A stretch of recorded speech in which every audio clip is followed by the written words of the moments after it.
right, welcome back to the field. It's July 2nd this morning. We're standing in cornfield approaching V11, V12 growth stage.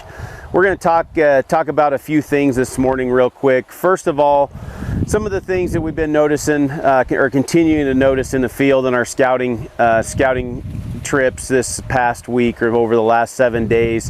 One, we continue to have extremely high pressure from grasshoppers. Especially around border edges, and then in some cases all throughout the field.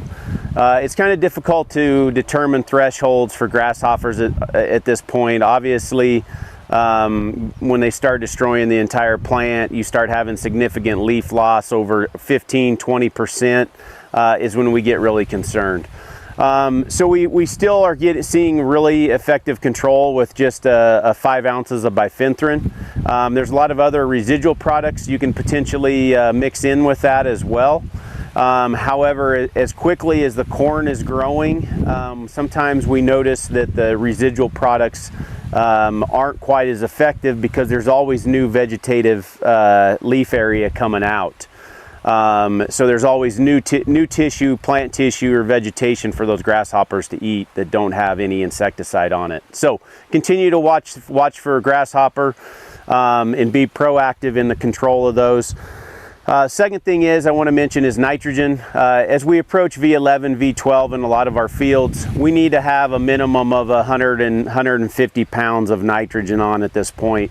Theoretical N uptake at this point is around 125, 130 pounds. So we need to have at least 150 pounds of nitrogen on at this point. So the other thing that we're seeing this week is a lot of bacterial leaf streak really show up. We don't have a lot of it in this field here right now. We are starting to see a little bit on some of the lower canopy. Bacterial leaf streak, or what we call BLS. Scientifically it's called Xanthomonas. Really no effective control on it. It's just good to note there are some differences in hybrids that we see, but a lot of times we'll see that blow up around this V12 time frame. So just something to note. Take notes on different hybrids. It does seem like it's going to be a heavy BLS year, just probably as a kind of an after effect of all that early season wind we had, and as well we've had a lot of surfactant burn. So that's kind of our updates for scouting. The last thing I want to touch on is some of our hybrids, two different hybrids here we have in our trial. We have 21240 VT4, which has looked very impressive in fields and plots early season.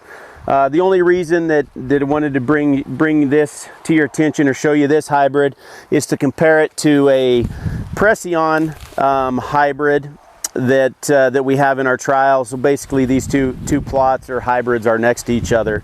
Obviously most everybody's heard of the Preceon or short stature corn system.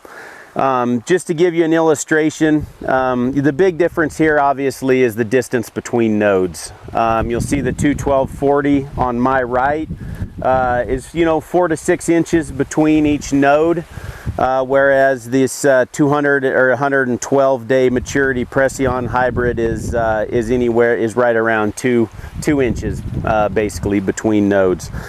So it's interesting to see the difference between here. Stalk diameter with the Preceon is obviously larger, a little bit larger, but it's going to be interesting to see as the season goes on. We have a lot of a few plots scattered around over some really tough sand hills of this Preceon hybrid to see what ear height is like. So there's a lot of considerations that go into this, but we are excited to see the differences as we go through the season. One thing, I'll jump back on the 21240 here. One thing that we've noticed in a lot of our fields this year is that we've really had some ideal growing conditions, obviously besides that early wind and hail. But you'll notice the nodes are all pretty evenly spaced. We don't see nodes stacked on top of each other. It's been pretty happy all season long. So that's a good indication of average or maybe potentially above average yield potential, although we've got a long ways to go. So just a couple key things that we wanted to point out from our trial is the difference between those. And I think with that, we'll wrap up this week's Agronomy Alert. Thank you.